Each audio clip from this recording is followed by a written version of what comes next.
बोलो जयकारा बोल मेरे श्री गुरु महाराज की जय। साचे दरबार की जय। आध्यात्मिक परंपरा में गुरु को केवल ज्ञान देने वाला शिक्षक नहीं, बल्कि जीवन का मार्गदर्शक और आत्मा को परमात्मा तक पहुंचाने वाला सेतु माना गया है। वेद, पुराण और संत वाणी सभी इस सत्य को एक स्वर में कहते हैं कि बिना गुरु के साधना अधूरी रह जाती है। इस गुरु महिमा को सबसे प्रभावशाली रूप में जिस प्रसंग में देखा जा सकता है वह है पार्वती जी की शिव प्राप्ति की तपस्या और उसमें उनकी गुरु भक्ति की अटूट दृढ़ता। गुरुमुखो, पार्वती जी हिमालय की पुत्री थी, परंतु उनका मन बचपन से ही भगवान शिव में लगा हुआ था। यह केवल भावनात्मक आकर्षण नहीं था गुरुमुखो, बल्कि उनके गुरु देव ऋषि नारद के वचनों का परिणाम था। नारद जी ने उन्हें स्पष्ट कहा था कि उनका विवाह शिव से ही होगा और वही उनके लिए सर्वश्रेष्ठ पति हैं। गुरु के इस वचन को पार्वती ने अपने जीवन का संकल्प बना लिया और उसी को सत्य मानकर उन्होंने कठोर तपस्या आरंभ कर दी। उनकी तपस्या दिनों दिन प्रबल होती गई। देवता, ऋषि और स्वयं शिव भी उनकी इस अटूट साधना से प्रभावित हुए। शिव ने यह परखना चाहा कि पार्वती की तपस्या केवल भावना है या उसके पीछे सच्ची निष्ठा और स्थिरता भी है। इसीलिए गुरुमुखो, उन्होंने सप्त ऋषियों को भेजा कि वे पार्वती को समझाकर उनके संकल्प से डिगाने का प्रयास करें। सप्त ऋषि पार्वती के पास पहुंचे और उन्होंने बड़ी कोमलता से उन्हें समझाना आरंभ किया। उन्होंने कहा, शिव का स्वरूप अलौकिक है। वे भस्म से लिपटे रहते हैं, शमशान में विचरण करते हैं। उनके पास न राजसी वैभव है, न पारिवारिक सुख सुविधाएं। उन्होंने पार्वती को सलाह दी कि वे अपने समान किसी सुयोग्य राजकुमार से विवाह करें और इस कठोर तपस्या को छोड़ दें। यह केवल परीक्षा ही नहीं थी गुरुमुखो, यह एक ऐसा क्षण था जहां पार्वती के सामने समाज, परंपरा और तर्क सब एक साथ खड़े थे। किंतु पार्वती का मन तनिक भी विचलित नहीं हुआ। उन्होंने शांत किंतु दृढ़ स्वर में उत्तर दिया, नारद बचन न मैं परिहरऊं, बसऊ भवनु उजरऊ नहीं डरऊं। गुरु के बचन प्रतीति न जेहि, सपनेहु सुगम न सुख सिद्धि तेहि।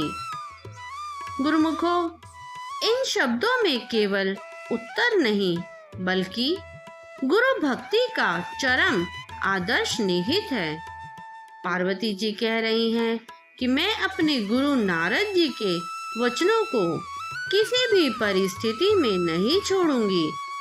चाहे मेरा घर बसे या उजड़े, मुझे चिंता नहीं।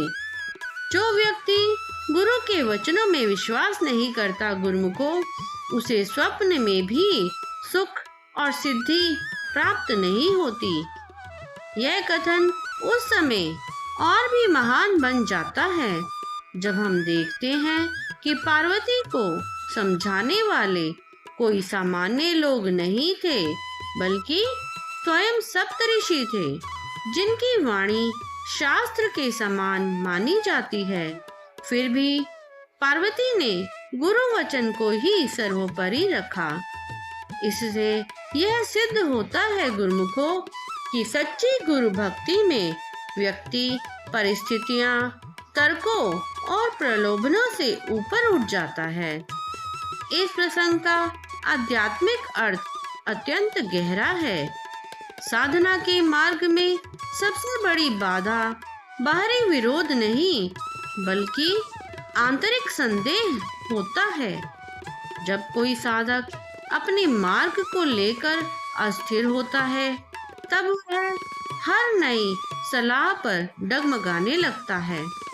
परंतु जिसे गुरु के वचनों पर पूर्ण विश्वास होता है, वह तूफानों के बीच भी स्थिर रहता है। पार्वती जी इसी पर अडिग थी। हमें ऐसा उदाहरण महाभारत में अर्जुन के रूप में भी मिलता है गुरुमुखों। जब वह युद्ध भूमि में मोह और भ्रम से भर गया, तब उसने श्री कृष्ण को गुरु मानकर कहा, प्रभु मैं आपका शिष्य हूँ, मुझे मार्ग दिखाइए। उस क्षण से अर्जुन का जीवन बदल गया। गुरु वचन पर विश्वास ने उसे भ्रम से निकालकर धर्म के मार्ग पर स्थापित कर दिया। पार्वती जी और भक्त अर्जुन दोनों ही यह सिखाते हैं गुरुमुखों कि गुरु भक्ति केवल भावनात्मक समर्पण नहीं, बल्कि जीवन की दिशा तय करने वाली शक्ति है। आधुनिक जीवन में भी यह प्रसंग उतना ही प्रासंगिक है।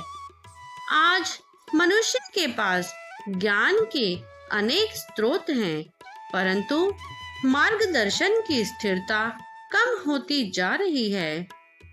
लोग बार बार अपने लक्ष्य बदलते हैं, क्योंकि वे किसी एक मार्गदर्शक पर पूर्ण विश्वास नहीं कर पाते। परिणाम स्वरूप वे ना तो संसार में स्थिर सफलता प्राप्त कर पाते हैं, ना ही आध्यात्मिक शांति। सारांश यह है गुरुमुखों कि एक गुरु भक्त को गुरु के चरणों में स्थिर रहना ही साधना की जड़ है। ये सब कथाएं हमें यह याद दिलाती हैं गुरुमुखों कि जब गुरु वचन को जीवन का आधार बना लिया जाता है, तब साधक के लिए असंभव भी संभव हो जाता है और अंततः उसे अपने परम लक्ष्य की प्राप्ति होती है। बोलो जयकारा बोल मेरे श्री गुरु महाराज की जय, साचे दरबार की जय। सौभाग्यशाली गुरुमुखों, आज का ये वीडियो यदि आपको अच्छा लगा हो तो इस वीडियो को लाइक कीजिए, ज़्यादा से ज़्यादा इसे शेयर कीजिए, और यदि आपने अभी तक इस चैनल को सब्सक्राइब नहीं किया है तो प्लीज़ इस चैनल को सब्सक्राइब कीजिए और कमेंट में जय सच्चिदानंद जी ज़रूर लिखें। जय सच्चिदानंद जी।